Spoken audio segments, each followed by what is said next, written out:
अगली बड़ी खबर मेघालय से है, जहां पर आज कोनराड संगमा राज्यपाल से मिलकर सरकार बनाने का दावा पेश करेंगे। और माना यह जा रहा है कि मेघालय में भी पिछली सहयोगी पार्टी एनपीपी के साथ मिलकर बीजेपी दोबारा से सत्ता में लौट सकती है। पूर्वोत्तर में बीजेपी ने 2 राज्यों यानी कि त्रिपुरा और नागालैंड में कमल खिलाया है और अब मेघालय में भी पार्टी गठबंधन सरकार बनाने की तैयारी कर रही है। तो यानी तीनों राज्यों में नतीजों के बाद अब ये माना जा रहा है कि बीजेपी अपना परचम लहरा तो चुकी है, लेकिन अब कमल सरकार के तौर पर बीजेपी का खिलेगा। मेघालय को लेकर जो थोड़ा दांवपेच सामने आया था, लेकिन उसके बाद अब ये लगभग तस्वीर साफ हो गई है, क्योंकि गृह मंत्री अमित शाह से कोनराड संगमा ने फोन पर भी बात की है। कोनराड संगमा आज राज्यपाल से मुलाकात करेंगे, सरकार बनाने का दावा पेश करेंगे। अपनी पुरानी सहयोगी पार्टी के साथ एक बार फिर से बीजेपी सरकार बनाने की तैयारी कर रही है। खुद कोनराड संगमा ने गृह मंत्री अमित शाह से फोन पर बात की है, उनका समर्थन मांगा है और बीजेपी का समर्थन कोनराड संगमा के साथ है, यानी कि नॉर्थ ईस्ट के तीनों राज्यों में बीजेपी गठबंधन की सरकार बनती हुई आपको नजर आएगी। हालांकि दोनों पार्टियों ने ही एनपीपी की बात करे, बीजेपी की बात करे, मेघालय में एक दूसरे के खिलाफ भी चुनाव प्रचार किया था और इसके पीछे की बड़ी वजह माना गया कि एक रणनीति का हिस्सा है, क्योंकि एंटी इनकम्बेंसी को भागते हुए ये जो पूरी स्ट्रैटेजी है ये तैयार की गई थी और अब साथ मिलकर एक बार फिर से सरकार बनाने की तैयारी वहां पर है। बिल्कुल, पूर्वोत्तर में बीजेपी ने 2 राज्यों में कमल खिलाया है, त्रिपुरा और नागालैंड के नतीजे बीजेपी के पक्ष में, जबकि माना यह जा रहा है कि मेघालय में भी पिछली सहयोगी पार्टी एनपीपी के साथ मिलकर बीजेपी दोबारा से सत्ता में लौट सकती है। पूर्वोत्तर के 3 राज्यों के चुनाव में बीजेपी की शानदार जीत हुई है। पूर्वोत्तर के 3 राज्यों त्रिपुरा, मेघालय और नागालैंड में चुनाव नतीजों की तस्वीर साफ हो चुकी है। त्रिपुरा और नागालैंड में आंकड़े बीजेपी के पक्ष में हैं, जबकि माना जा रहा है कि मेघालय में भी पिछली सहयोगी पार्टी एनपीपी के साथ मिलकर बीजेपी दोबारा सत्ता में लौट सकती है। नेशनल पीपुल्स पार्टी यानी एनपीपी गुरुवार को राज्य में सबसे बड़ी पार्टी के रूप में उभरी, जिसने 27 फरवरी को हुए 59 निर्वाचन क्षेत्रों में से 26 सीटों पर जीत हासिल की। यूनाइटेड डेमोक्रेटिक पार्टी यानी यूडीपी, जो संगमा सरकार में एनपीपी की सहयोगी थी, 11 निर्वाचन क्षेत्रों में जीत हासिल करके दूसरी सबसे बड़ी पार्टी के रूप में उभरी।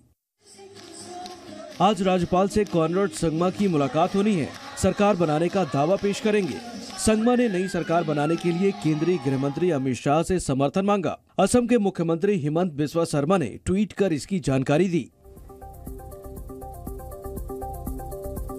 पूर्वोत्तर में मिली शानदार जीत के बाद गुरुवार की देर शाम प्रधानमंत्री मोदी ने कार्यकर्ताओं को संबोधित किया और इस दौरान उन्होंने कांग्रेस पर भी जमकर निशाना साधा। साल के पहले चुनाव में जबरदस्त जीत हासिल कर बीजेपी ने 2024 के लिए बड़ा कदम बढ़ाया है। देर शाम पार्टी कार्यकर्ताओं को संबोधित करते हुए पीएम मोदी ने विपक्ष पर जमकर हमला बोला। ये नई सोच का प्रतिबिंब है। अब नॉर्थ ईस्ट न दिल्ली से दूर है और न ही दिल से दूर है। प्रधानमंत्री मोदी ने कब्र वाले बयान पर कांग्रेस को करारा जवाब दिया। मोदी की कब्र खोदने की ख्वाहिश कर रहे हैं। जहां मौका पड़ता है कमल खिलता ही जा रहा है। पीएम मोदी ने कहा कि अब पार्टी को ईसाई समुदाय का भी जबरदस्त समर्थन मिल रहा है। नागालैंड और मेघालय में जहां बहुसंख्यक आबादी हमारे क्रिश्चियन भाई बहनों की है, वहां बीजेपी के लिए इतना जबरदस्त समर्थन लगातार बढ़ रहा है। रविंद्र कुमार मेरे सहयोगी और जानकारी के साथ है। रविंद्र, त्रिपुरा और नागालैंड में तो बीजेपी गठबंधन को पहले ही बहुमत मिल गया था, अब तो कोनराड संगमा ने मेघालय के लिए भी साथ आने के लिए खुद गृह मंत्री को फोन किया।